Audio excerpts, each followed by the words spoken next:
Are we live? What's happening? Sometimes I don't know. All right. I think we're live. Some of these buttons I don't even know how to use yet. All right. How's it going, everybody?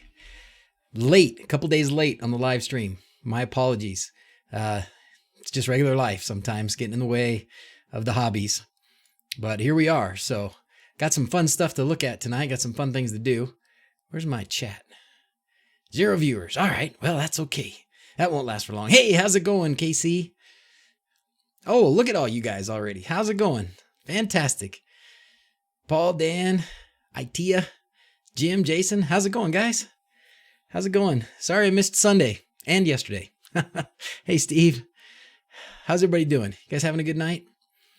I'm assuming you're all probably close time zone to mine because everybody else is going to be in the middle of the night. Oh, Bobby, Japan. It must be early in the morning. How's it going, everybody? Wow, thanks for showing up, guys. Thanks for being here. All right. How's it going? Oh, I wish I knew how to say that. Is that written in Arabic? That's super cool. I had a good friend who spoke Arabic and taught me how to write a few things, but it didn't stick too well. But that would be really cool. All right. KC and KC. Oh, you must be in KC. Is that right? How's it going? Hey, Glenn. Fire Spire. How's it going, guys? All right, sweet. So let's turn on a different scene here. Como anda la banda? Is that what you say? Como anda? How's it walking? How's the band walking? Something like that. That's cool. We used to say que onda.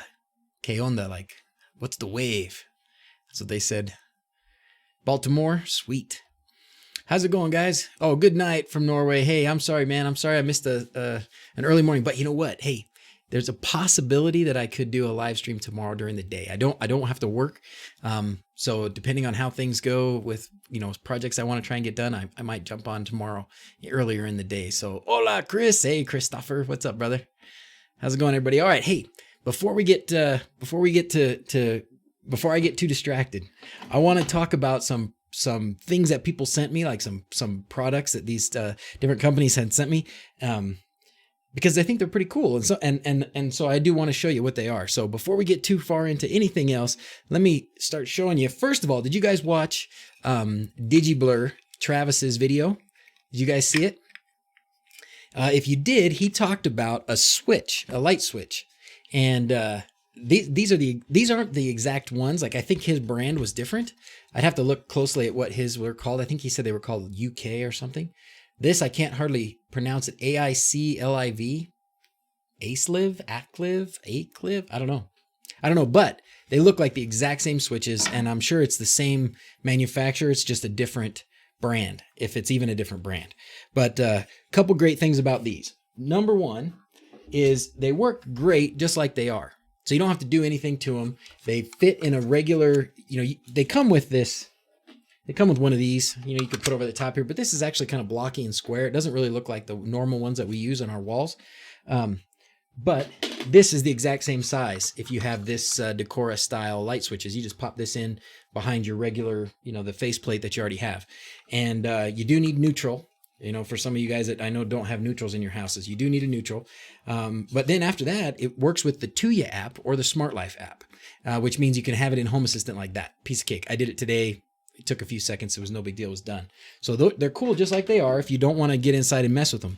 But if you do want to get inside, if you saw Travis's video, he flashed this with Tasmota, and they give you the pins. The pins are right there. They're easy to see.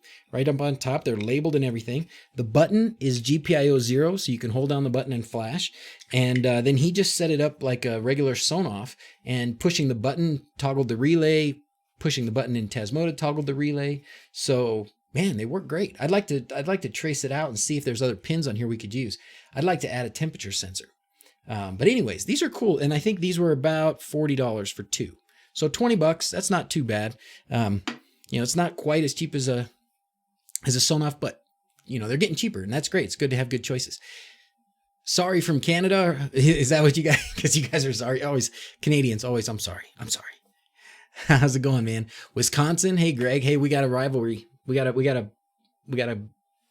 fight it out this weekend, right? Stewart's in Michigan. How's it going? cold Banff, Canada. Oh man, I got to go see Banff someday. I hear gorgeous things about Banff. My wife went to Banff with her mom and they took lots of great pictures. I didn't go, but sounds like an awesome time. Philippines, sweet.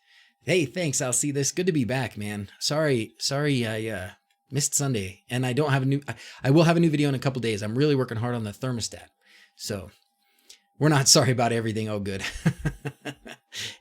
In the big house. That's right, Phil. That's right. We're going to be in the big house. All right. Hey, product number 2. You guys ready for this? You guys have seen some of these probably, right? These kinds, this style of plug, of little smart plugs. So I've now had 2 brands of these. I can't even show you which brand this one is. They don't even have a brand really on the packet. Esicoo, ESICOO.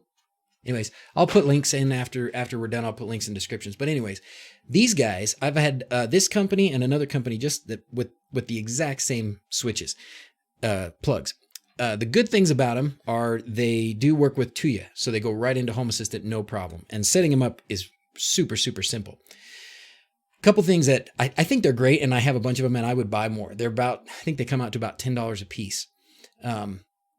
The tricky parts about them are the shape. The shape is a little bit of a problem because it kind of blocks off you plugging in anything above it or below it or next to it. Just barely. If you have one of those small plugs, without a ground on it, maybe you could fit it in there. But it does block a lot of them. And then here, I tore one apart. I don't remember if I showed you guys this before, but I tore one of these apart. And I did get my multimeter out and I traced out where RX, TX, GPIO 0, so I could flash this, and I'm gonna, just for the fun of trying, but it is gonna be a pain, and I'm certainly not gonna do it, 8 times with all the ones I have. But these are pretty good, and I'm happy with them. I'm gonna use them. So another good sort of. Are any of them UL listed? That's a great question. I doubt it, man. I doubt it. I don't see a UL sticker on this. FCC, that's not a big deal, right? That just means they're not going to interfere with things. Communications and stuff. ROHS, FCC, don't throw it in the trash. Yeah, I don't think any of them are UL. I doubt this one is either. I don't see anything on here that says UL. I looked at it, I took this one apart, and I thought it looked pretty good inside. I mean, I think it's a lot of the same parts that are, it's a lot of the same parts that you see in the Sonoff. I mean, I think the power supply looks the same. The relay, my eyes are too bad to tell you easily, but it looks like it's 10. Wait, let's see. At 125 volts, it's 16, it looks like. 16 amps. That's pretty good. If you have 250, it's 12 amps. That's pretty good. What's UL exactly? Where are you, Reds? You must not be in the U.S. UL is Underwriters Laboratory is what it stands for, and it's this company. I guess it's a company, whatever. Oh, that's true. It is a company because I remember reading that it's no longer even not for profit. It's a for-profit company. So essentially, in the U.S., if you want to make a device and have the function of that device be guaranteed, so that insurance companies will feel secure backing that device, then they have to be UL listed. And that means, so if you have something in your walls or if you're just using something in your house and it's UL listed and then it causes a fire, that's supposed to be a protection for you to say, well, it's UL listed. That means the insurers agree that this is an okay device. And so they're okay to pay for whatever damages. If it's not UL listed, then that's not true. That means if it's not UL listed and it causes a fire, then the insurance companies that would otherwise repair the damages or replace it would say, sorry, too bad, But yeah, Raf says it. They test things so they don't burn. I'm skeptical of them. I know that I do want like a safety. I want a safety guarantee on things, right? I want things to be quality checked, and I want things to be good and safe for us to use. But I worry about a company who gets paid that has shareholders and owners that make a profit that they make their money because the people who apply for their certification have to pay them, and they have to pay them quite a bit of money. So I always worry, I worry about the potential for one thing, you could have a situation where something gets through that shouldn't because they paid for it, but I don't worry about that as much as I worry about good devices that are inexpensive and totally safe and useful not being able to become UL listed because they don't have enough money to pay for that listing. And I think that's exactly the category that all these devices fall in. I mean, we're not going to get these devices for $10 if this company has to pay millions of dollars to UL to get their listing. So anyways, ETL is similar. Yeah. What is the one in the UK? Is that it? ETL? It doesn't sound like it. There's something else. Anyways. Oh, great. Stone. Oh, good. You guys are talking about thermostats. Well, how about that? Let me show you my thermostats. I'm working on thermostats. I will have a thermostat video done. If I don't finish it by tomorrow afternoon or tomorrow evening, it will definitely be done on Thursday. But it is, it's ready. Like, I have 2 thermostats running in my house now that I built, and are running Tasmota, and they have, just relays in Tasmota. So let's look at. That is really dark. Let's see how I'm going to blind myself. Oh, okay. So what I've got here, this is going to be funny, but this is the only one that I don't have installed. So this is the one you're going to have to look at. So what I've got here is actually a 7 relay thermostat. And the reason I have 7 is because we have radiant heating in our house. So the floors have hot water pipes in them, and it's broken up into 7 zones. And so I actually have 7 thermostats just for that around the house. And so what I'm doing with this little monster is I'm going to put this in the basement where all these pipes are and where the relays currently exist that are controlled by all these thermostats. And then, of course, here you've got your little D1 Mini running Tasmota. And I've got all these ready to go. They're all set up as switches. This is all set up to be able to respond to different temperature sensors that I have, mostly based on cameras. I need to do some more, but it works, and it works great. So the keys. Has anybody? I guess if you guys have some of your thermostats already, like your Nest and such, I'm gonna turn this light back off so I don't blind myself.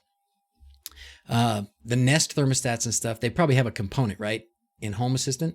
So the one that I'm using is the climate component and the generic thermostat. So let's go over here, and I will show you a little bit about that. Let's see. First, let's look at the thermostats. Here's some of them right here.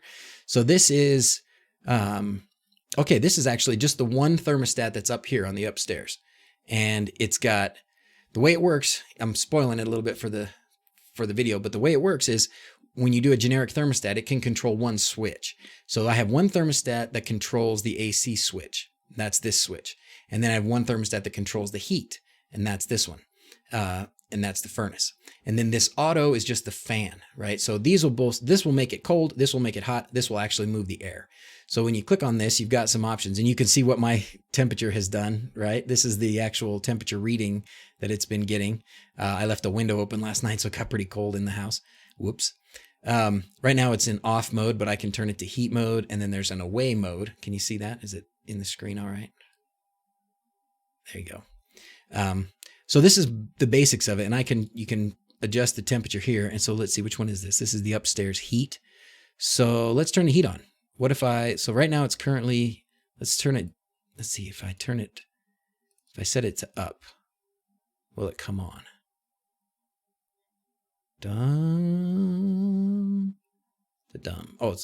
Because I have it on off.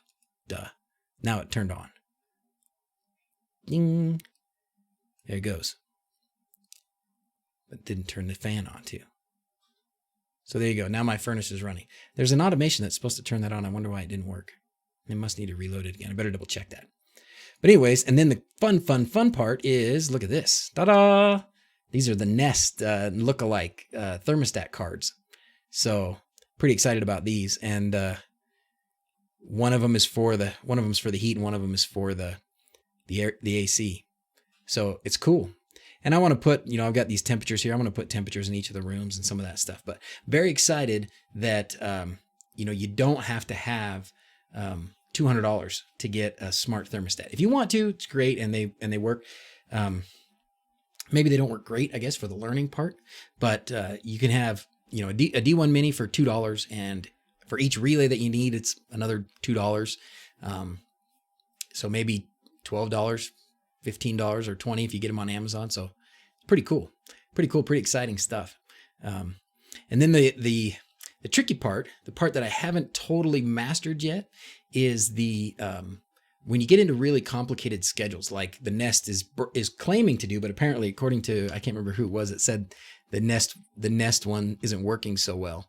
But that's what Nest is bragging about, right? I went and looked at their website, and they're like, oh, the reason you want a Nest is because you wake up in the morning and you set the temperature to what you want to be comfortable.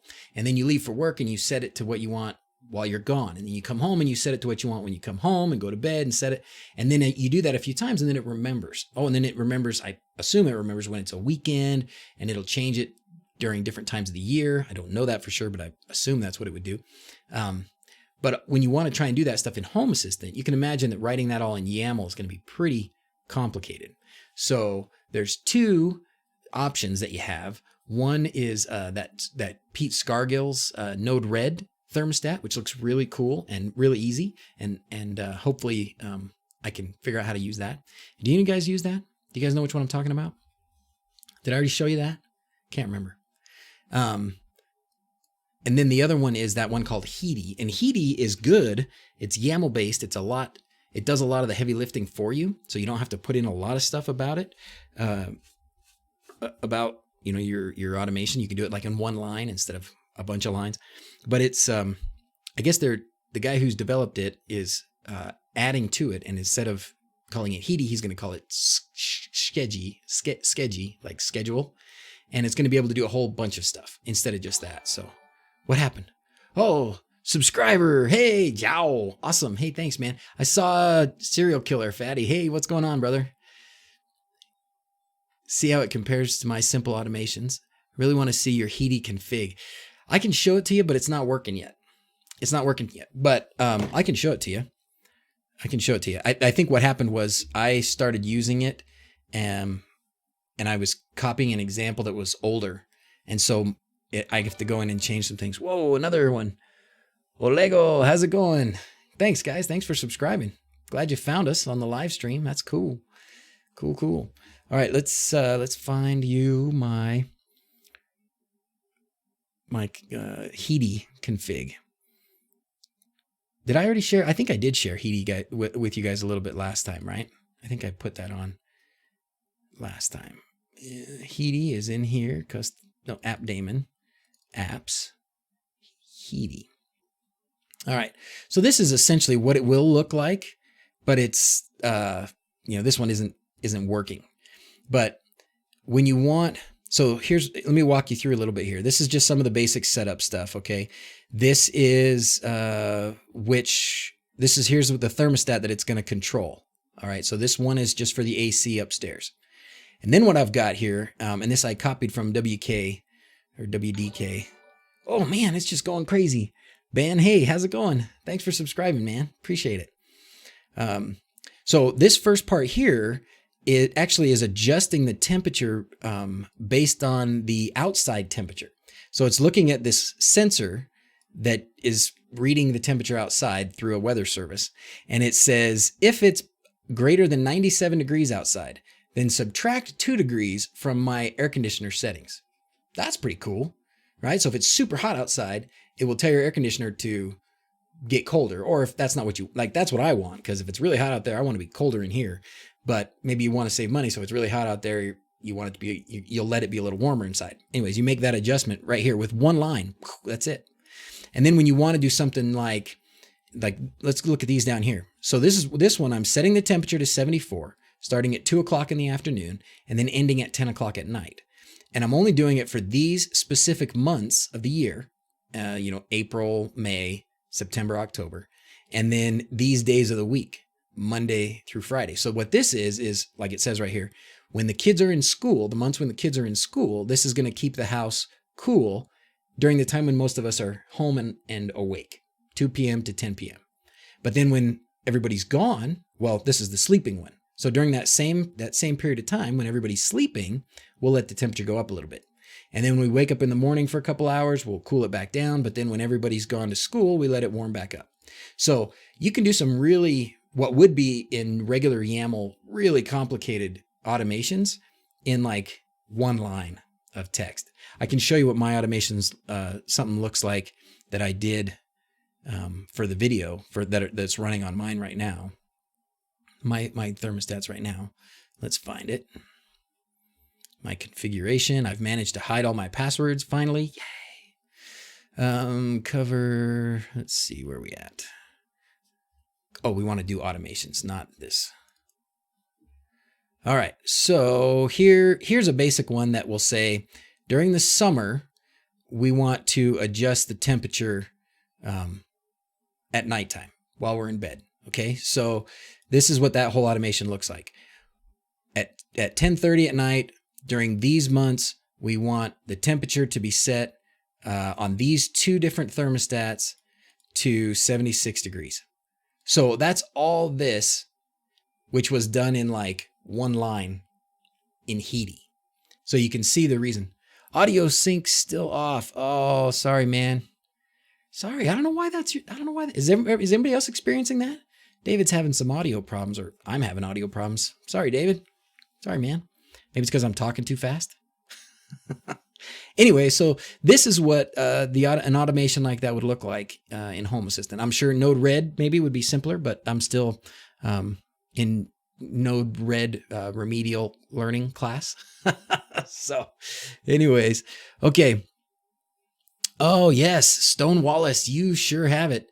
You got to check out Rob's video so Storm Wallace is talking about the ghost switching stuff, and Rob from TheHookUp had a great video that he did about a week ago about fixing random switching. So it's awesome and very useful. Essentially, in your configurations, set your retain to false, which I think is the default when in your configuration.yaml, and then in your Tasmota, you want switch retain 1 and power retain 1, and that should clear it up. If you've had problems in the past, he's got another thing you can do to try and clear it in the past, but hopefully that's it. The audio is framed before the video. Okay, not really a big deal. Yeah, I think it's because I'm processing the audio too. I hope, but anyways, yeah. Sorry about that. Sync is odd. Yeah, sorry. Darn it. No problem with the audio. I wonder, that's weird how some folks have problems and some don't. Has anyone added a Wyze IP cam to Hassio? Charlie from Reynosa wants to know. I have watched a lot of videos recently on those Wyze cameras, and I think the Wyze guys, oh, that sounds funny. I think the Wyze guys are really marketing their cameras right now. I know they have a new pan tilt one, but the number of guys on YouTube that are doing reviews for those right now is really high. And so I think they must be spamming, the Wyze makers are sending out cameras to a bunch of people to test. But they look really good. And what I really want to do is get some of those Wyze cameras, set up like Blue Iris on another computer, and then bring them all into Home Assistant that way. But one of the guys, I did watch a video. I think I liked it. So if you're following on Twitter, if you're following Dr. Z's on Twitter, when I thumbs up a video, I think there's a tweet that goes out. There should be. And so I thumbs up one a couple days ago that was showing you how to flash those Wyze cameras with a firmware that doesn't require the cloud, doesn't require the Wyze service at all. It seems like the Wyze service is okay. It's nice that you don't have to pay a monthly fee for it or anything. But with this other firmware, you can have total control, and the images never have to leave your house and things like that. So can you show us how to do light scenes in Home Assistant? I'm not sure, Dave. You mean like you set up your lights and then you save it as a scene? I could show you where the docks are. I haven't done it. Saw your video had the same idea, but hadn't gotten to you to put a fail secure rather than fail safe strike plate on. Were you aware of the difference? Yeah, I don't know. I didn't look for fail secure. on those locks. The locks work great, but yeah, definitely without power, it's going to be unlocked, right? If you find them, if you find some that are fail secure, let me know. And, cause I'll ask Banggood or somebody to send me one and we can tinker with it, but I would expect it would work pretty good. It's kind of interesting to me. I don't know how would that work, right? Because those work because they're electromagnets. So unless it has a battery in it, and if it did have a battery, it wouldn't be able to last forever. So it'd be interesting to see. I mean, if they were permanent magnets, then how does it, I guess you could undo that by adding current in some way, but I don't know. That'll be interesting to see. I'm sure I'm sure they exist, but at that size, at that price, I don't know. If you find them, let me know. Wyze doesn't support any generic streaming protocol by itself. The TinyCam integrates into the camera's IP and will do it. Oh, do I hear my heater? Oh, I left my heat.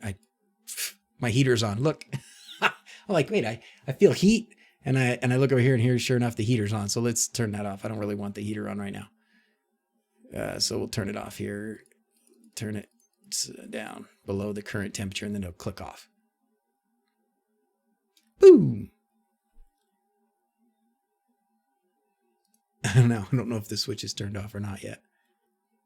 I still feel the air. It might be on a minimum time. Isn't that funny? Main floor should be upstairs heat. It's still blowing. It's probably the fan is still blowing. Upstairs fan. Or upstairs auto, it's called, right? Where is it? Upstairs auto, no?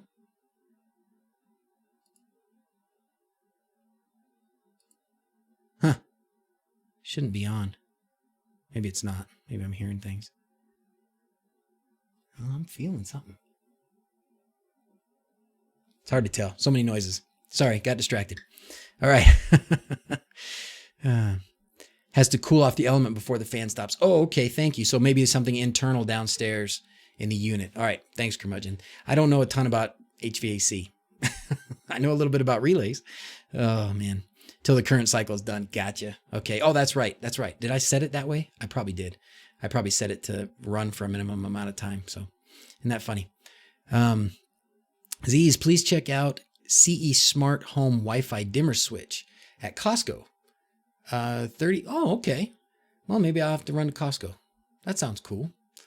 Fail secure is dangerous. Yeah, I can see what you're saying, Tronus, because, what if you want to get out of the house? It's on fire or something, the power went out.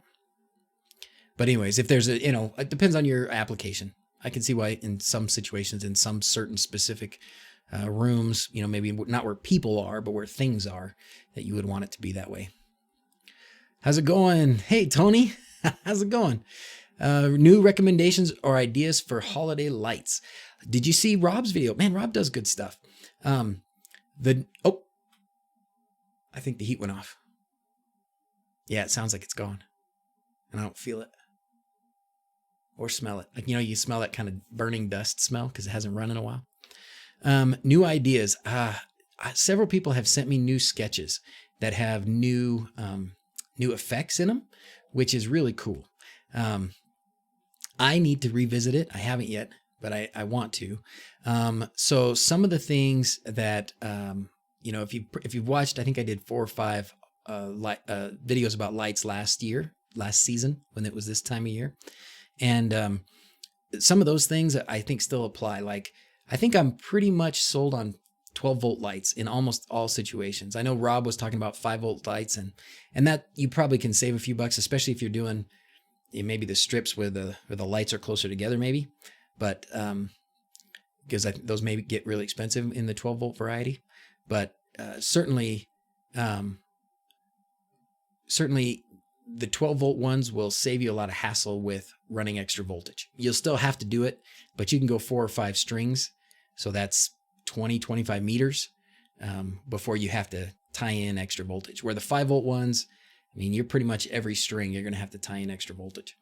I still use the same method. I'm hanging some new ones. I had the boys working on it the last few days. So I've still got the J channel, still poking those lights through there. So that's it. I really still want to get the over-the-air updating working, because right now I want to add these new effects that some other folks have sent me. They're really cool, but it means climbing up on the ladder and getting into one of the boxes, and then getting into the box over here, and then getting into the one under the tree. So I haven't done it because it's going to take me some time to do it. If I had OTA, if I had the Arduino OTA script sketch updating, then I could do it, from the desk. So when I do get them down, I want to make sure I have that done right. I want to make sure that I get that OTA sketch updating working. What are you guys doing? What are some of the other things you guys are doing? 500 lines of cone on ESP32. What are you talking about? What did I miss?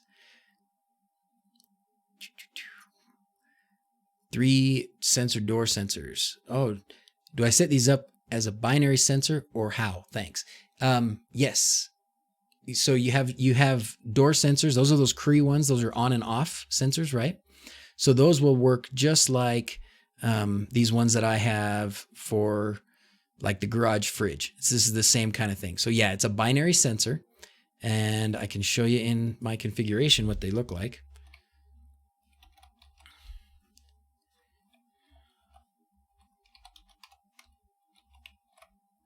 Okay, so that's the motion one. You don't want that one here. Here's the garage fridge. So your doors will have a configuration that looks like this. The state topic is here, and then you'll need to, when you set this up in Tasmota, assuming you're using Tasmota on an RF bridge, on a Sonoff RF bridge. Whoa, there it is again. Vincent, how's it going, Vincent? That's hard for me to read. Thanks for subscribing, man. All right, so this tele, you want to set, when you're in Tasmota, the default for tele broadcasting. So it'll only broadcast that topic every 5 minutes. So that's no good for a sensor like this, right? So you need to go in and change tele period. So you'll just go to the console and type tele period space, and then 10 is as low as you can go, and that's 10 seconds. So that means that it will only publish, or it'll only receive a change every 10 seconds. But yeah, this is what it'll look like. These are my codes. So, you just need to get your codes with the RF bridge. Easy. Open up the console, activate the sensor. The code pops up in a bunch of other stuff. It's all in the video, but this is what they'll look like. They're on, off, and a tamper. Oh, so then what you're going to have to do if you want a tamper, I would still set them up on and off. But then what you'll have to do is set up a different switch just for tamper. And you could set it up as a binary switch. You could just set it up as a normal switch, and then it'll be similar. This will all look similar. You might as well set it up as a binary. Just keep it all in the same place. It's not going to make any difference. But what you're going to want to do is the code that you get when you activate the tamper is going to be right here. So I'm assuming it's one code for the tamper. It's not a 2 codes just for the tamper, like on and off on the tamper. It's probably just when it gets activated, it sends that one code. The ones I have are not the Kurei ones. Those are the ones that Jay After Dark had. And his, I didn't ask him how he has his set up, but that's what I would do. And then if you need a payload off, then you can do it like this. Like we did for the motion sensors, where you make up a fake off and then set it to reset. But I'd be careful. I wouldn't set it to reset automatically.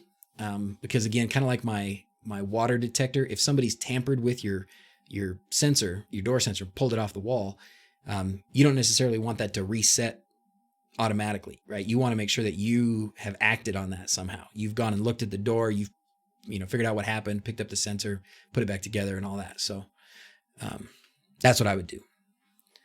Does that help? Eswaran, I saw you. Hey man, I saw you said hi back there. I'm sorry I didn't acknowledge you right away. I wish I could acknowledge everybody, but I just appreciate you guys being here. All right. What else are we talking about? Oh, can I do one more product thing? Oh, actually I have a couple more products. You guys want to see a couple more? So let me show you this crazy thing.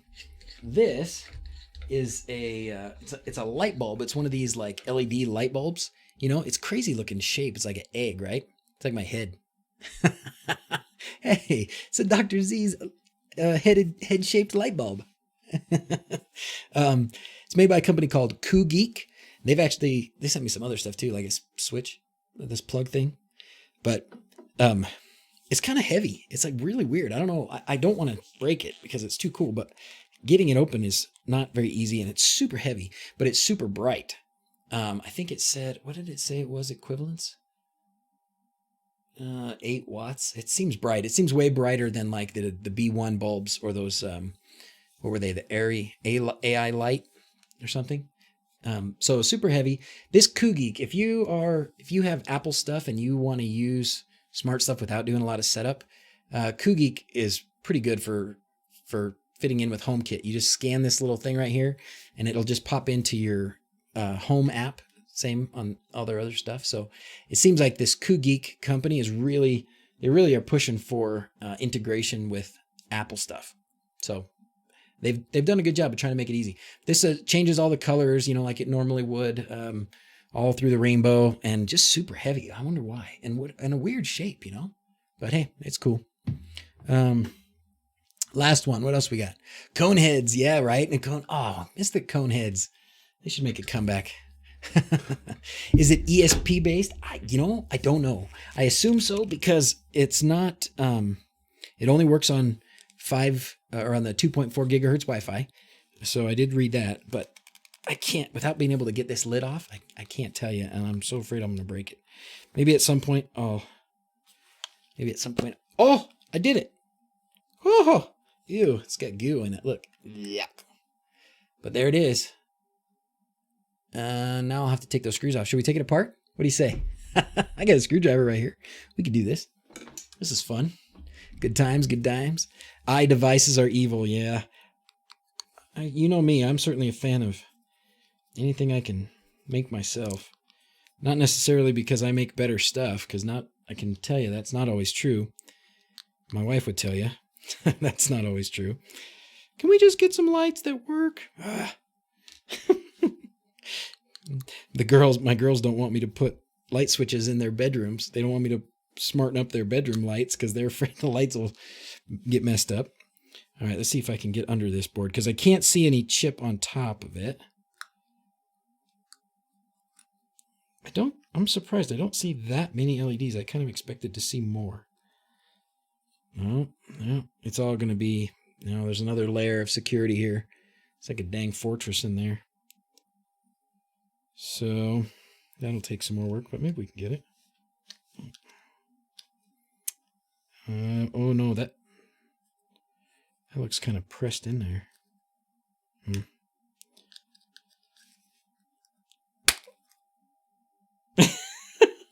Got it. Okay, we're making progress here. We're getting down in there. Let's see, what do we got? Dang it! Are you kidding me? Look at this. Jeez. All right. Well, that's the end of that. Seriously, this thing is like sealed now. They poured, look at that. They poured some sort of epoxy or silicone or something over all the components in there. That's why it's so heavy. Wow. There is no messing with this board. You are not flashing this. Well, fine. Guess. Oh man, what did I lose here? Well, there you go. So don't buy this bulb if you want to hack it. If you just want to use it, then I guess it's probably fine. But if you want to hack it, ain't gonna work. That was funny. Okay, I have a bathroom with 2 entrances. You inspired me, and I'm going to try to set up a magnetic lock for both doors. So you push a button to lock door A, and door B also locks. Beautiful. Let me know how it goes. I really would like to see it. You know what I'm using these for? Check this out. Where did I put it? Oh, I already stuck it in did I already stick it in the bathroom? I don't see it on my desk. I must have. Darn it. So here, I got some of these, right? And this is like those Airwick plug-in things, right? So I'm just taking this. You can see it's already gone. I think I put it in the boys' bathroom. But and I'm just plugging it into this. And then remember my whole trigger for the bathroom thing is the toilet seat. So when the toilet seat is up, the door is locked.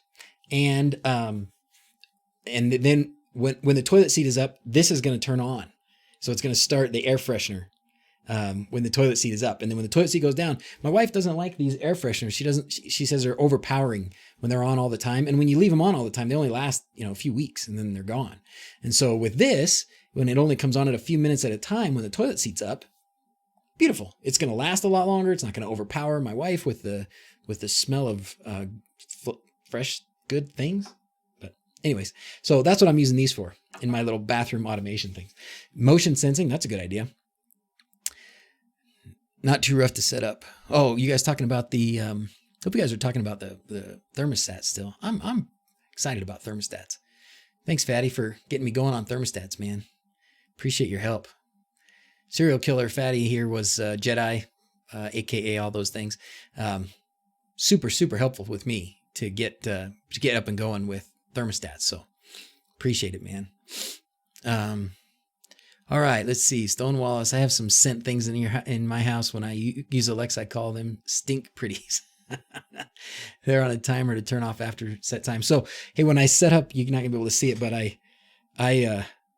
so when I set up all these things, I set them up in the Tuya app, and then I just used the component in Home Assistant. But I can't just name things normal stuff, right? So I've got the destinkinator, the PU, the main destinkifier, and then this one that I broke up, I called Mad Max because it's all torn up like that. So gotta have some fun gotta have some potty humor every once in a while. Oh, Christopher, you should leave the Airwick Glade plug-in for like 20 to 30 minutes. Got to let that heat up over time to poo-poo smell. Good idea. That's good to know. I was wondering about that. I thought what I'll do, I thought I would trigger it for 5 or 10 minutes. Maybe I'll trigger it for 20 minutes. Just anytime that seat goes up, it's just going to be on for 20 minutes and then go off. Hopefully you're not on there that long. Okay, I think I got one. Do I have one more product?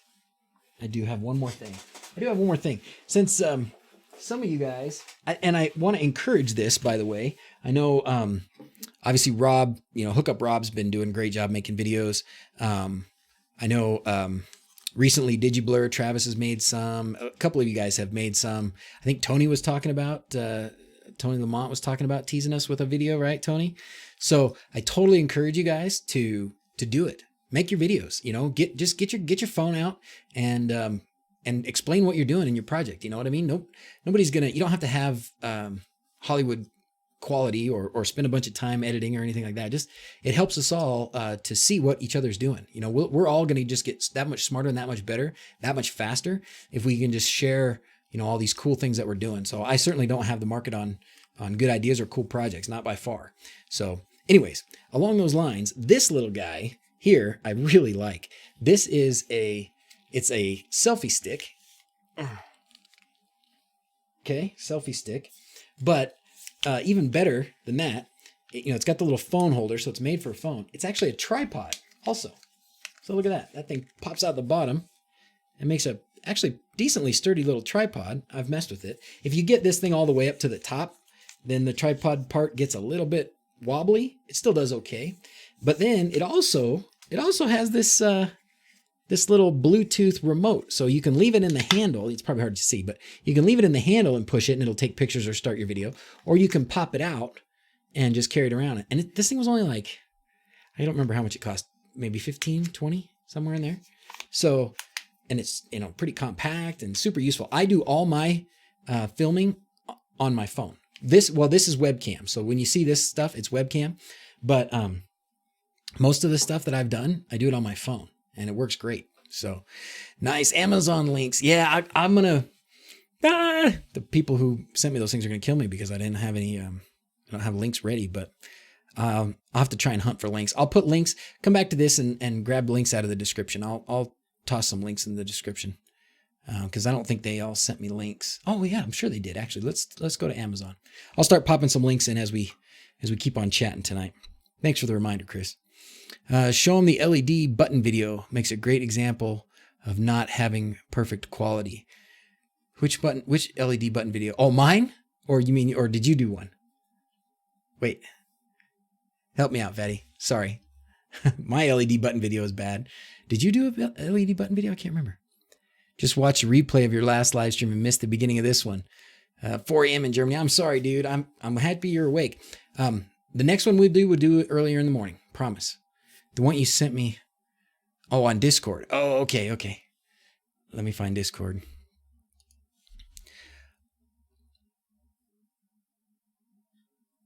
Can't believe I don't have Discord up. I'd have probably gotten 10 PMs if I'd had it up. While that's loading.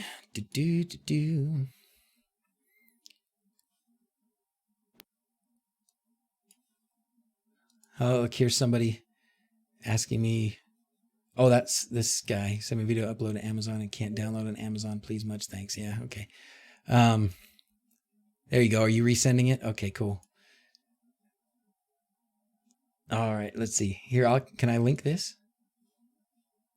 Doesn't look like I can.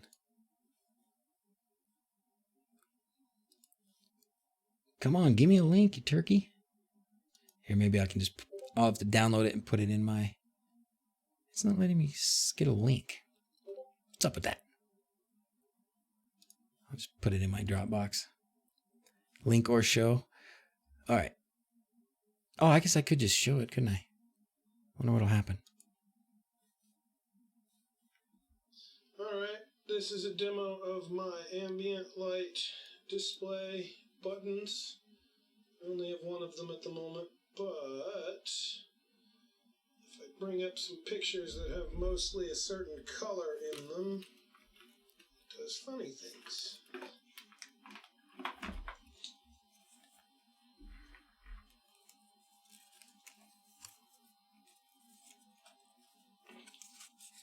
Oh, that was when you were trying to figure out those LED buttons. Gotcha. Gotcha. Yeah, see? I mean, it's so easy to share video. So easy. My light went out here. Sorry, guys. I got to plug it in, I guess. To do a decent video. Yeah, hey, man. Hey, Travis. Have you guys watched Travis's last couple videos? They've been fantastic. Travis, I really do like... I mean, I appreciate your smarts to begin with, but it was really fun for me to watch you do this. The one you just did, what was I watching? I think it was this switch, this same switch. Were you on at the beginning of this, Travis? Did you see me talking about this switch? I'll get it back out because I think it's the same ones you were looking at or the same ones you were using. But it was really fun for me to watch your video and think, okay, I know Travis. I know Travis is a smart dude. And he's explaining, the same way to flash things that I do. And that's great. Like, I'm like, oh, cool. So Travis hasn't found a better way. That means I must be doing okay. So, but yeah, you don't need, see there, Fatty's got an explanation, or an example. You don't need to have anything too fancy just to get your idea out and let people see what you're doing. All right. So let's go to Travis's channel. And I saw you changed the name, right? I went looking for Gigs or Griggs. Is it Grig?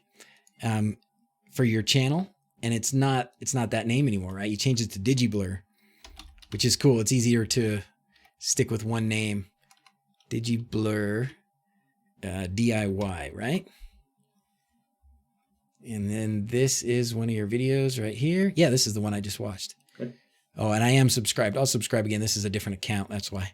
So let's go to digiblur's YouTube page, and we're going to copy that out here. And I will be all about promoting everybody. So if you guys, you don't have to want to make videos, a lot or just once in a while, whatever. But man, if you're making good stuff and you're helping everybody out, just let me know and I'll share your links and try and get everybody that watches what I do, watch what you do. Oh yeah, and James did videos too. Yeah, wasn't that a good one, Travis? Wasn't that a good one Travis made? All right, what do people think of the Lovelace? I was thinking of switching. Lovelace is awesome. You should totally be switching. Absolutely, Scott. Absolutely. So here's my Lovelace. And it's just so much nicer. And one of the nice things that I like is that it's pretty simple to customize things. Of course, you've got these kinds of views that are really cool to use. My picture one is not very good right now. I still haven't done much with it, but here's my Volumio. It's cutting off the bottom. But anyways, I would totally switch that versus this. Yeah. Look at that. Good luck trying to find anything. I got to scroll down forever to try and find the garage doors or something. So, and it's so fast and easy to make changes. Like if you don't know for sure how something's going to work or where it's going to be located on the picture, you just tinker with it in the Lovelace YAML until and every time you save it, you can just refresh the page and it shows up. You don't have to wait for Home Assistant to restart.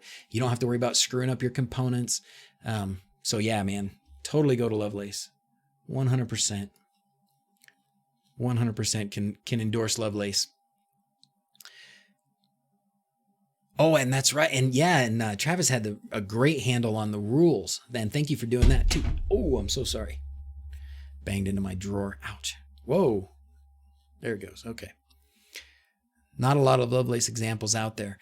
I think it was hot for a while, and then I think it's slowed down. I think there's just everybody kind of adopted some stuff, and then moved into other projects. But I haven't seen any new custom cards. Maybe I haven't been looking. Same thing, right? I've just kind of moved on, but I love it. Your ductiness. That's okay. Thanks. Oh man, I thought I had that cut off at the top. It's still there. Whatever. Don't hack me, bro. All right. Check out the forums and the Discord. Oh, there is a whole channel of Discord. There's a whole Discord channel. Thank you, James. There's a whole Discord channel on just for Lovelace too. I haven't been in there in a while. So one of the reasons I probably don't need to justify, taking a little longer to make a video sometimes, but one of the reasons that this one about the thermostats has taken me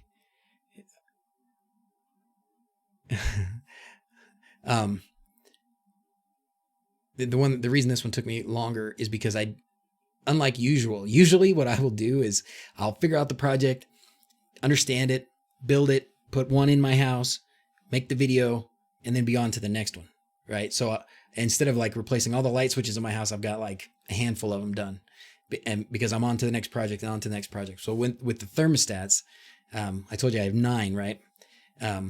Instead of just doing one and being done, I did like all of them. This 7 thermostat little monstrosity over here is what I still need for that one is just the temperature sensors in different locations to make sure that works right. But everything else is great. So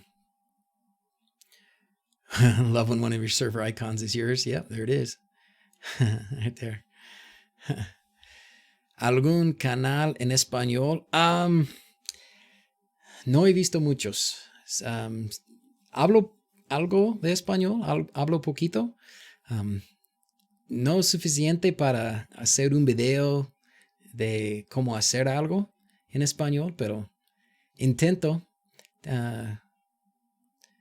Pero no sé, no tengo el nombre de un canal en español. ¿Qué tal el inglés? No mucho, poquito, Gastón. What temperature sensors do I use? I've been putting the AM2302s on my D1 minis or Sonoffs. The difference is the 2311 or I don't know, is the 2301, is that the same as the DHT11? I assume it is. The problem I had with the DHT11s, the great thing about DHT11 is that they're cheap, right? You can get like 10 of them for, I think you can get, 5 of them for $10 or less, something like that, $8 maybe.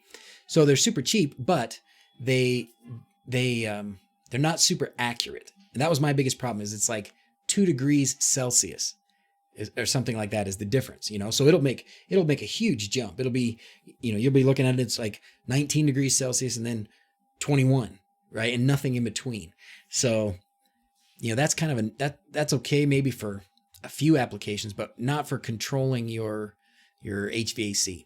You want something a little more accurate. And the DHT22s, which is the AM2302, same thing, is more accurate. I think it's like half degree Celsius accurate. It's still not like, decimals of degree, but it's pretty close. Yeah. Spanish is good. I can do it. Oh man. I thought about it before. Hey girls, you can come in and say hi. I don't mind. Hello. Hey, Dawson just got back from Cub Scouts. Con los videos de Dr. Z's no necesita mucho inglés.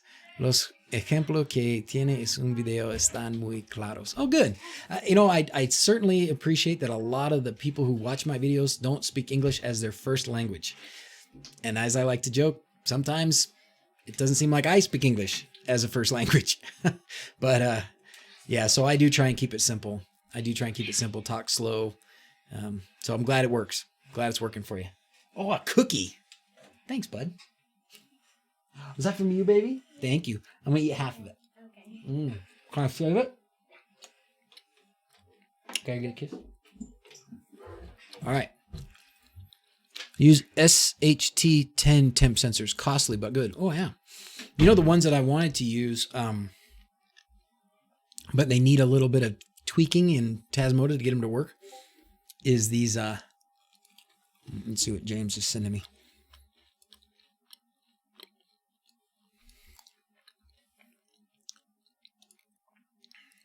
Oh, yeah.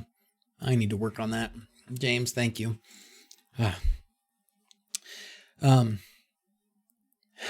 Arabic.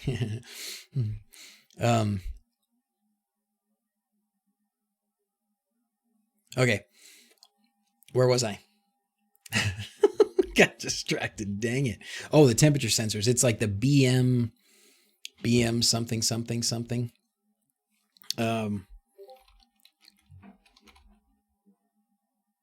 Pronunciation.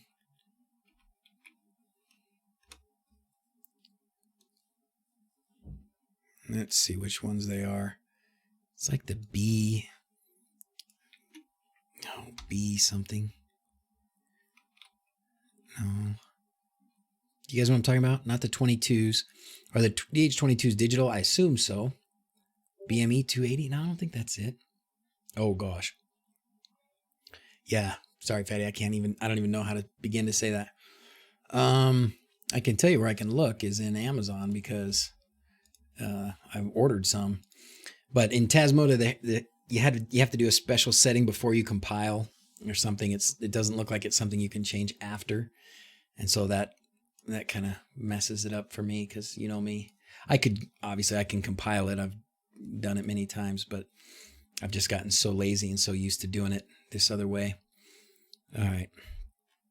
Let's find the temp sensors. Find the temp sensors. Find the temp sensors. You like that song? I just made it up. Oh, man. There we go. These. DS18B20. These. So these ones are waterproof, which is fine. Not necessary, but fine. But I was looking at comparisons of different temp sensors, and these were like the most accurate, the least amount of energy. So I would like to learn how to use these. I think these would be a real key. And they don't have the humidity part of them, which is fine because I don't need it. So I am an anesthesiologist. Yes, yes, yes. Do I update Node-RED video with connecting to the Hue light? Can you even update a Node-RED video? You know what, Jason? I don't know. Does anybody here know an easy way to tell Jason how to connect his Hue lights with Node-RED? I don't use Node-RED very much, Jason. I kind of got started with it, and then I've been on to other things too much. ESP32 chips overheating. Ooh, Tony. Where's Tony Lamont? He's my ESP32 guru. If I have an ESP32 question, he's the man I'm going to go to.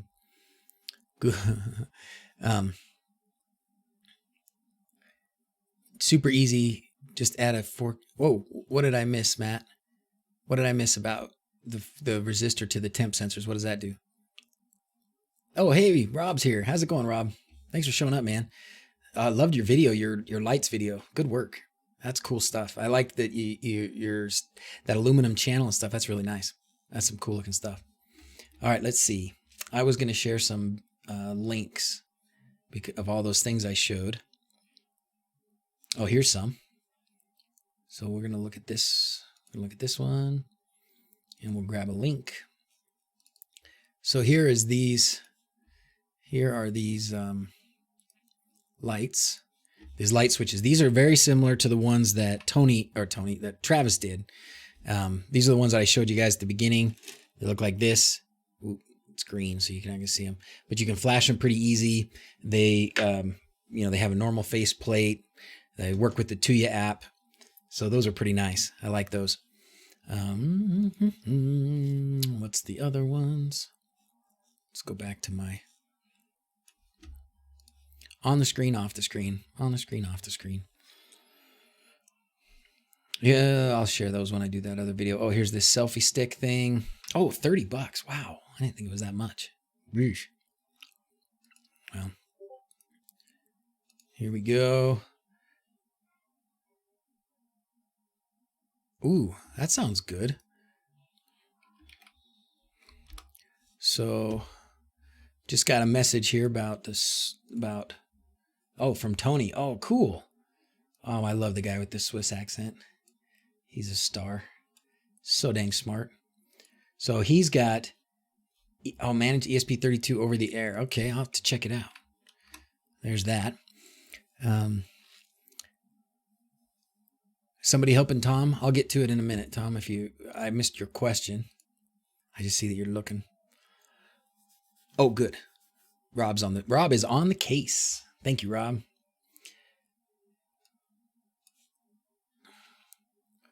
All right, back to this for a second. Let's just get all these links I'm tossing in here are things I talked about at the beginning of the video, products that people have sent me that look pretty good, that I'm using and I like. So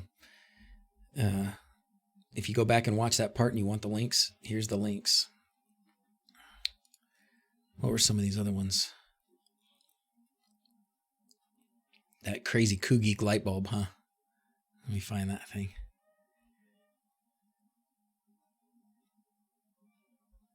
Oh, maybe they didn't send that. Maybe I didn't get that through Amazon. Oh, no. They must have sent it to me outside of Amazon. And then the plugs. Oh, those plugs, they didn't send me a link to those plugs either. Well, here's some that are similar to it. I'll have to do a little bit of work on getting the right links. I'll put all the right links later on. Okay, there. My obligation to the sponsors is done. Now I can get back to business. Okay. Where are we at? Oh, hi. I love you too. That must be Zoe. Love Holly. Oh, hi, Holly. Where's my drink? I'm thirsty. Uh-oh. Don't have a drink. We're in trouble. All right. The broker's not restarted. Then what happens? All right, cool. Are you able to just make an Amazon store? Just a way to surface all the products in one place? Just a thought. That's a good question. I don't know. I don't know. I started using that kit.com website, but I'm not sure that's the best way to go either. I didn't like that they kind of took over my YouTube video descriptions. Like it's one of those things where it's like, oh, hey, this app wants to access your stuff. You sign in with Facebook or something, and okay, so you click okay, and then next thing I know, every time I post a video, there's a check out my stuff on kit.com, and I'm like, well, but I don't hardly have anything on kit.com, so but yeah, I should look into a better way to do some of that. I try and keep it on the website, but it's not totally up to date. I do need to do a better job. I need an assistant is what I need. I need somebody to help me do all this. Jackson took a job at a pizza place. Guess I wasn't paying him enough. So I'm back to doing it all by myself. Tried to sign up for YouTube store as an influencer and didn't work. Not enough subs. How many do you need? By the way, Rob, I'm ready. I was thinking about it today. I was watching one of your videos today, and I was thinking about it.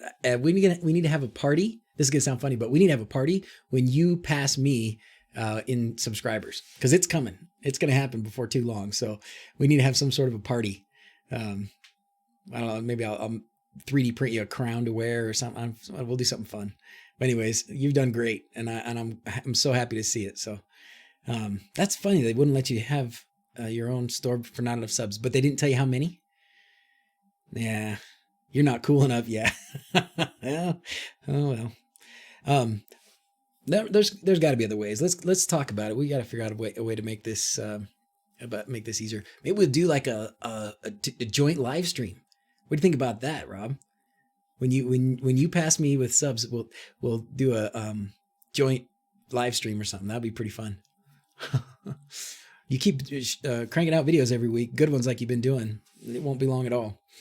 Wish I had more time to work on Alexa media player stuff. It has worked, but it's been crazy. So, oh, hey, Keaton, you're back. Yay, man. Well, I understand that. I appreciate it. I know we all have busy lives and stuff, but yeah, I'd like to get that thing working again. I assume that I messed up something, either updating or not updating or something, and I haven't had time to go back in and fix it. But yeah, I don't have my Alexas aren't working as media players right now, so that's too bad. But Volumio is still working. That's what we're using. So it'll be fun. When is Rob's going to do his own live stream? Yeah. What do you have, Rob? I use this, this was Jay After Dark's suggestion. I'm using this Streamlabs OBS, which is actually significantly better than regular generic OBS. Absolutely. So collab live show sometimes, it would be fun for sure. Do you have a channel there? MKmeLab? Maybe I don't know. I've probably seen it. But yeah, I mean, I like having people come on. I haven't done that in the last few live streams, but yeah, for sure. But you'd want to. Oh, you guys are working on. You guys are talking about the. You like showing up at mine. I like that you show up at mine too. I appreciate it. I sit here and just goof off, and you guys answer everybody's questions. It's perfect. Hey, you can come in. You can come in. You come to give me a kiss. Do you guys see my water bottle down there anywhere? No. I'll be done before too long. What time is it? 8:13. How about 15 more minutes? Okay. 15 more minutes, and then we'll do pajamas and teeth and scriptures and prayer and get ready for bed. Okay. 45K would love to have you on the show or stream. Oh, awesome, dude. Let's do it. Let me look you up. I'm sorry. I probably am a subscriber. I hope I am.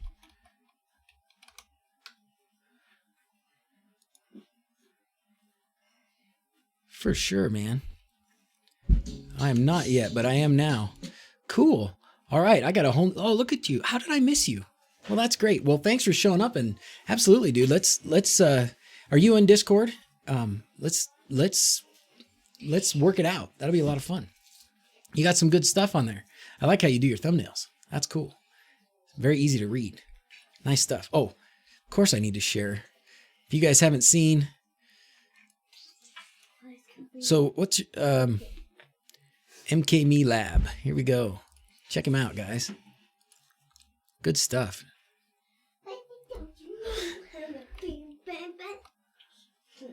Well, I'm glad you finally caught us live. Oh, and you're on Wyze. Okay, well, let's get together. It's a deal. It's done. Which one is good, OpenHab or Home Assistant? Kindly explain. My channel. So I think pretty much everybody here in this chat that you're going to see right now I think we're all Home Assistant guys. Is that true? I think we're pretty much all Home Assistant guys. So I'll give you my 2 cents on the two, and I can't say a ton about OpenHab because I haven't used it. But the reason that I haven't used it is because when I started just getting into this home automation stuff maybe a year and a half ago, I kind of looked at all these different options. You know, you had off-the-shelf things like Smart Things and Wink, and I'd heard about things like Control 4 that cost a bunch of money, and I found Ben, that was doing videos about Home Assistant. I found Yo-Yo Tech that was doing videos about bye baby, that was doing videos about OpenHab, and I started just kind of chatting with people, and I think it was in the Home Assistant Discord that I found some people that I thought were obviously really smart guys. They'd been doing this for a while. They researched everything, and they had talked about having tried multiple things, and for a variety of reasons, they settled on Home Assistant. And so that's kind of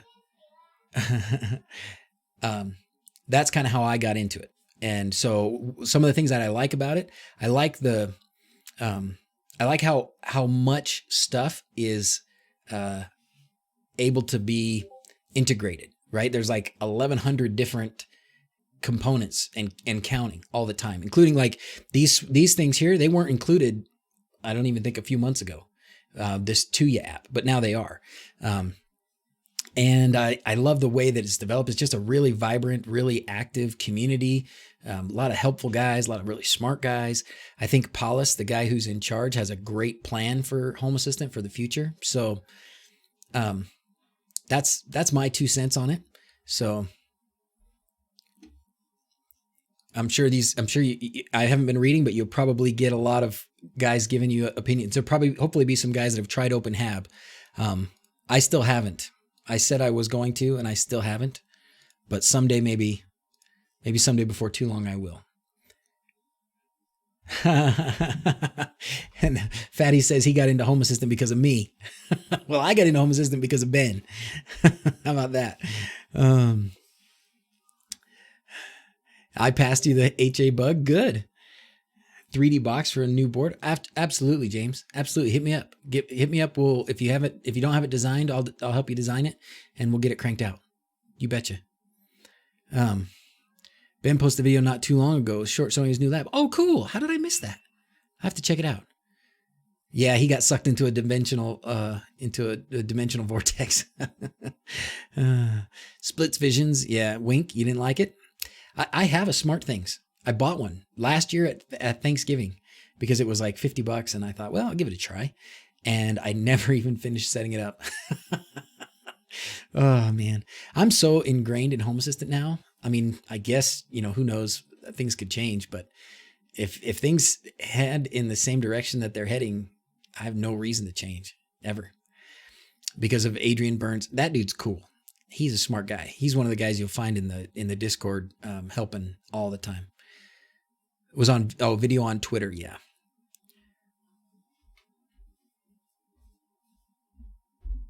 Smart Things is horrible. I think, Travis, you told me that a long time ago, and that's part of the reason why I have never turned it on.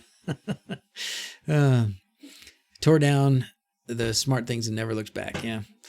Gotta stick with what works. That's true. What do you use, MK? What do you use? I assume you use Home Assistant, but I've had Smart Things, Wink, and a Pi with Zigbee Z-Wave modules. And Home Assistant most reliable has been the Pi. Oh, hey, Fiserv DPI. I've seen you in Discord. How's it going? Gave away my extra Raspberry Pi to your nephew. Then I had a total panic moment about what if my Raspberry Pi dies and I'm without a Home Assistant for a couple days. New ships. That's awesome. It's like, I don't have a Pi. I don't have a backup Home Assistant. What's going to happen? My life is going to fall apart. It probably would. I'm getting to that point for sure where, man, if Home Assistant goes down, holy crap. I was watching Frank. Frank's not with us tonight. I'm sure he's sleeping. I was watching Frank this morning. He posted a video on YouTube, and he's funny because he doesn't use Home Assistant. And he was joking about how, he's got these just old fashioned switches, just flip the switch. But then his house is full of Hue bulbs and all of his stuff could be smart, but he doesn't use it like it's smart. It doesn't communicate with each other, doesn't do anything with it. He just flips the light switch on and on with his hand. So, and Bobby's one that likes Smart Things and Home Assistant together. That's great. I think that's, do what works good for you. I think I could see somebody using only Node Red and nothing else. Well, Zombu hasn't been in the chat on the last few live streams, but he's a smart guy. He's on Discord all the time, and he doesn't have, and several of the guys, they don't have any user interface at all. All they use is voice command stuff. They use Home Assistant, but they do it all without a user interface. I'll show your link there, Splits Vision. I don't know why it was censoring that. That's weird. Oh, that's a good idea. That's a good idea. I like that, Fatty. So he's got his MQTT on a different virtual machine than Home Assistant. So if Home Assistant takes a dive, I wonder, I guess, for most of us that are running Hassio, we're running Mosquito and we're running it on the same Pi. So if Home Assistant goes down, would the MQTT broker still be working? I don't know. It's a good question. You can have it. Uh-oh, sounds like you're in trouble, dude. Alexa interface on Home Assistant needing to be a paid subscription. Mark, I'm happy to talk about that. I totally get it. I totally understand that, hey, this is open source and how come we're going to have to pay and some of these things. Oh, Zombu's here. I said his name. He appeared. What's up, man? Or maybe he's just posting. How's it going? Atomic Papa passed him the note. Anyways, I was saying, so yeah, the cloud thing, Home Assistant cloud and the pay. So, for one, nobody's getting rich on Home Assistant. That's for sure.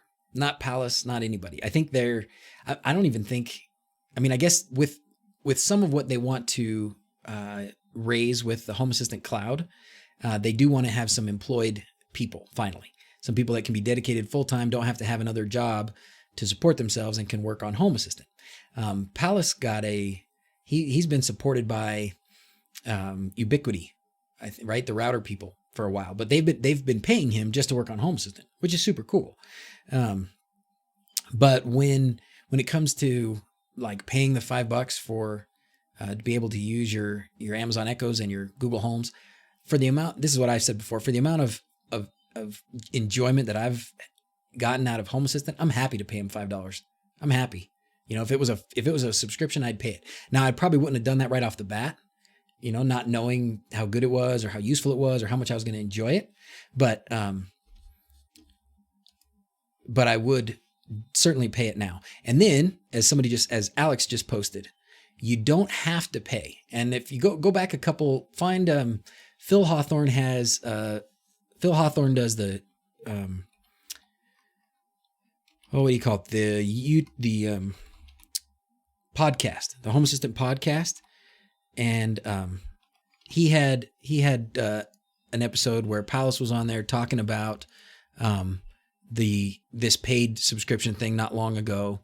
And so if you go look at his, go back and listen to some of these, and when you hear him talk about, you know, why the subscription fee and some of that stuff, it's really useful. It makes a lot of sense. And to me, it was really a good, I don't know which one it was. I'd have to click on all of them to see. But anyways, it's totally worth it to me to pay the $5. And you don't actually have to. You don't have to pay it. You can still use your Amazon Echoes. You can still use your Google Homes. You just have to go through a longer process to set it up. But before Home Assistant Cloud, you could use all those things without the cloud, without paying for it or anything. And after the cloud becomes a paid service, you're still going to be able to use it sort of the old way. When you have to set it up yourself, it's a little bit more of a process. Certainly, the Home Assistant Cloud is super easy, but man, I'm telling you, it's for what we get. I'm happy to pay him. I'd pay him more. So, yeah, there you go. Chris says it helps for the infrastructure. I mean, they've got to pay for some server space, and what he was talking about, part of it is he wants to be able to employ a few people to be able to work on it full time. So that'd be awesome. Why does Home Assistant take so long to restart? Basic pilot. I'll bet you that Rob from TheHookUp has your answer. Go to your config folder and look at your, I don't remember what it's called, something.db. It's your Home Assistant v something database. And it's probably humongous. And it's probably because you're storing, you know, months and months and months worth of data from a ton of different sensors and stuff. So Rob, go to TheHookUp. Rob's got a video about how to clean that up. So, and Zombu has a very good point, because you're running it on a Pi. What you need is a NUC, right, Zombu? I got it. I'm thinking maybe I'll ask Santa for something like that,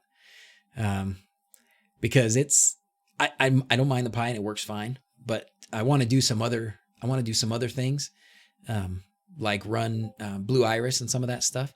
So I'm thinking I might end up doing it on a different machine eventually. But I like doing it this way, since I'm in a situation where I'm trying to explain new things to people that are new to Home Assistant, and that's the easiest way to get into it, is just grab a Raspberry Pi for $30 and go to it. So but I think Hassio running on something else is still going to give them that experience. I'm still going to be able to relate and help them out. So the Dell R710 servers on eBay, virtualize all the things. All right, sweet. Code of conduct. Oh boy. Oh, code of conduct. Oh, what happened? Probably Fatty got blocked from saying something. I have an old PC running that takes 5-10 seconds to reboot, and about 15 to 20 other Dockers, including, wow. Yeah, that's what I got to do. I need it. Linus stepped down. They changed it and people are pissed. I don't know what you mean. I guess I'm missing out. I'll have to go back and read some of what you guys have been chatting about, because I missed it. Lenovo Think Server running Home Assistant alongside some other services made it so much more reliable than when it was on a Pi. Yeah, I'll bet.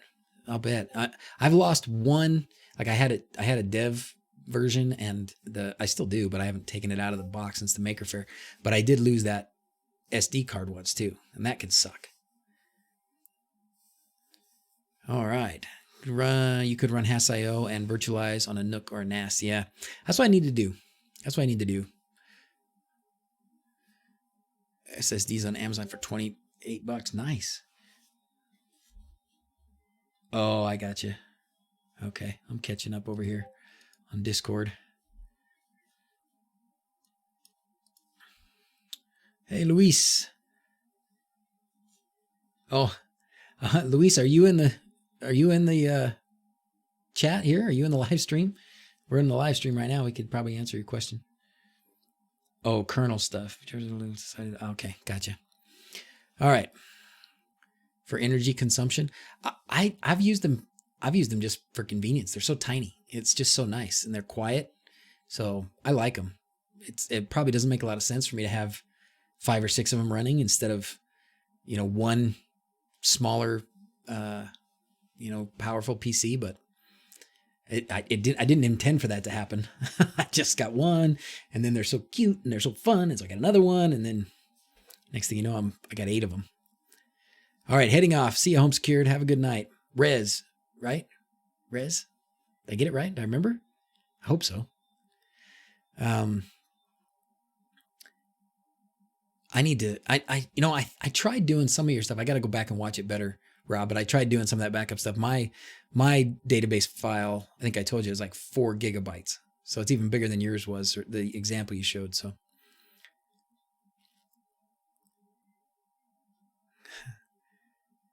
All right.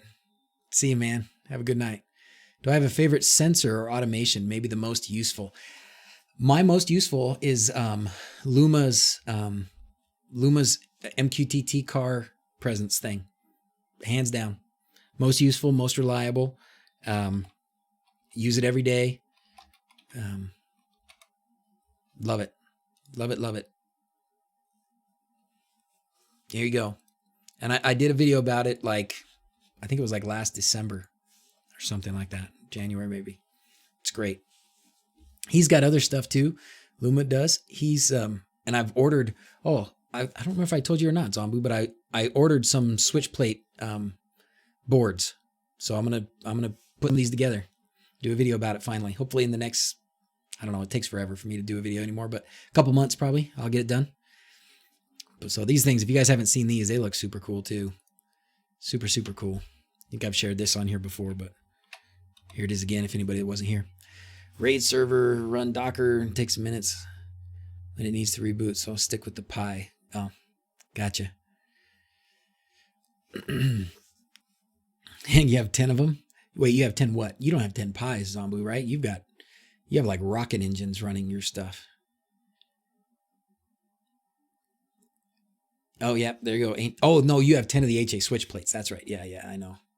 That's what I'm trying to, the Sonoff guys, the IT, they make those Nextion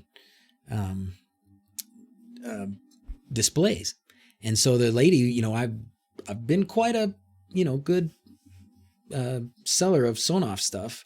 And so they've been pretty nice to me. And so I emailed the lady and said, hey, I want a bunch of these Nextion devices. And I haven't heard back from her. So I got to harass her some more.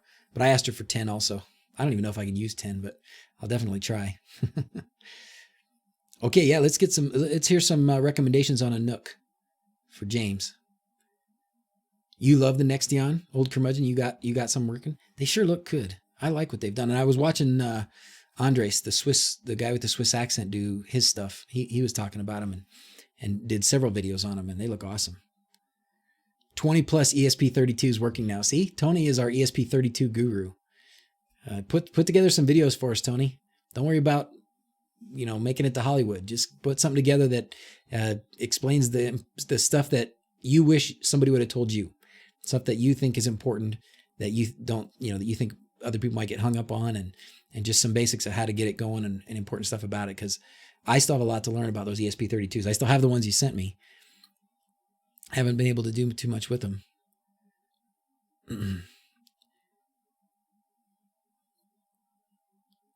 A good dimmer? Carlos, yes, we got a good dimmer for you. Digiblur. Yeah, you got a link, Travis, for that dimmer? Send if you can't post it, you can find a way to post it, right? You can do .com or something like that. You post the link or send it to me in Discord and I'll post it real quick. Because yeah, there's good dimmers. Travis did a good video about an inexpensive dimmer you can put Tasmota on, so you don't have to worry about relying on the cloud or anything like that. In the description. Nook 8, hang on. Okay. Dell Latitudes, Lenovo's. Okay, good. This is all good information. All right. I'm probably, hey, is anybody downstairs still watching this? We're probably going to get ready for bed here in a minute. So if you guys want to come up, we can do our signing off. Good night, fellas. That was a fun time. I hate shutting it off when we got 100 people watching and all, but appreciate everybody coming by and being here. Any other questions? I don't want to stop the chat. I think the chat stays active. So even if once I got to go and put kids to bed, I think you guys can keep on chatting. And you certainly take the chat to Facebook, Discord, and keep it going. Keep it going. When is 3D floor plan part 2 video coming out? Oh, good question, Ash. Good question. What was I going to put in the 3D floor plan part 2? Was that HA floor plan or was that Sweet Home 3D? In Discord. Okay. Got it.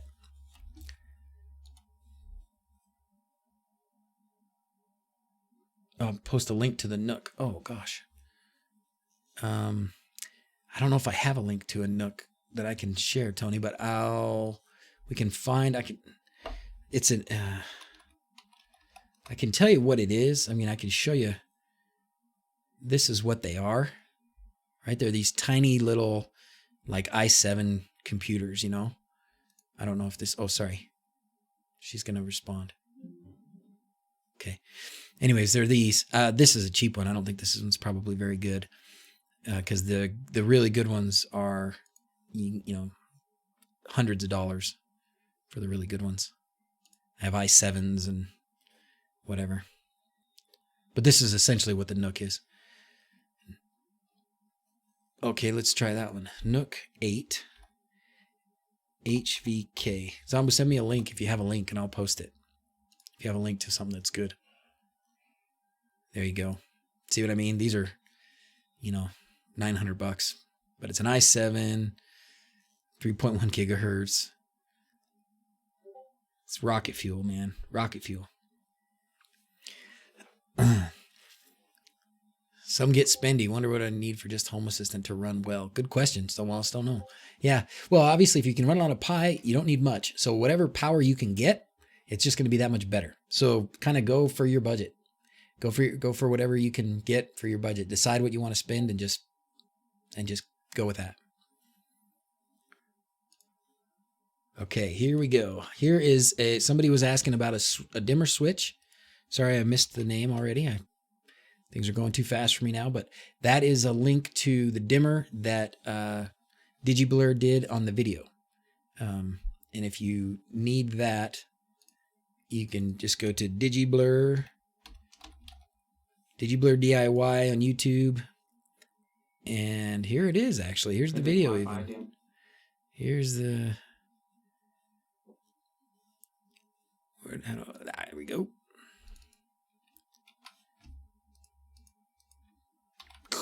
There you go. In the layer. Gotcha. Thank you, sir.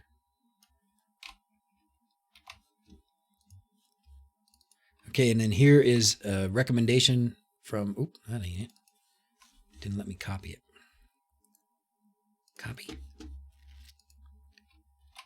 That's it. All right, this is a recommendation from Zombu on a Nook. So if you want a rocket ship of a Nook, there it is. Thanks, Zombu.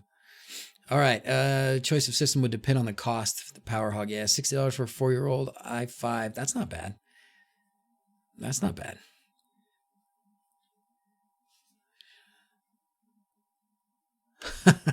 It's like it blocked that, Zombo. I had to approve that comment. You said the R word, and I don't mean runs.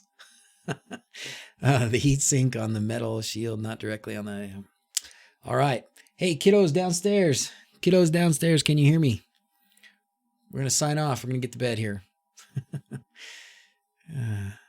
Runs to the PD Discord to add. Heat sink on the metal shield. All right. Find a laptop that runs Windows 98. I have an old one that runs XP. It's an old it's old. It was like a Dell XPS from like 2005. So I don't know if it's going to be worth anything anymore. Don't I have an automation to call the kids up for sign off? I do. I should. I should. Let's see. Computer. Tell everyone it's time to sign off. Announcing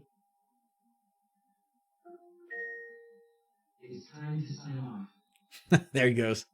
They should come running now. There's like, how many Alexas do we have in the house? 7, I think.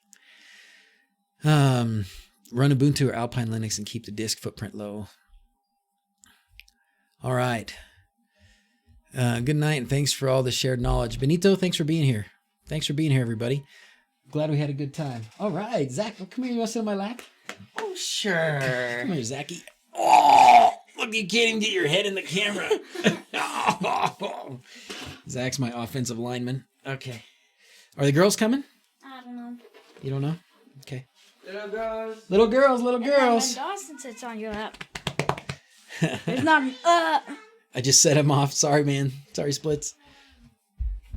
All right, here we go. Pajama party. Pajama party. Okay, how many faces can we squeeze in there? Okay, ready? All right. Hey guys, thanks for having a good night. Another good stream.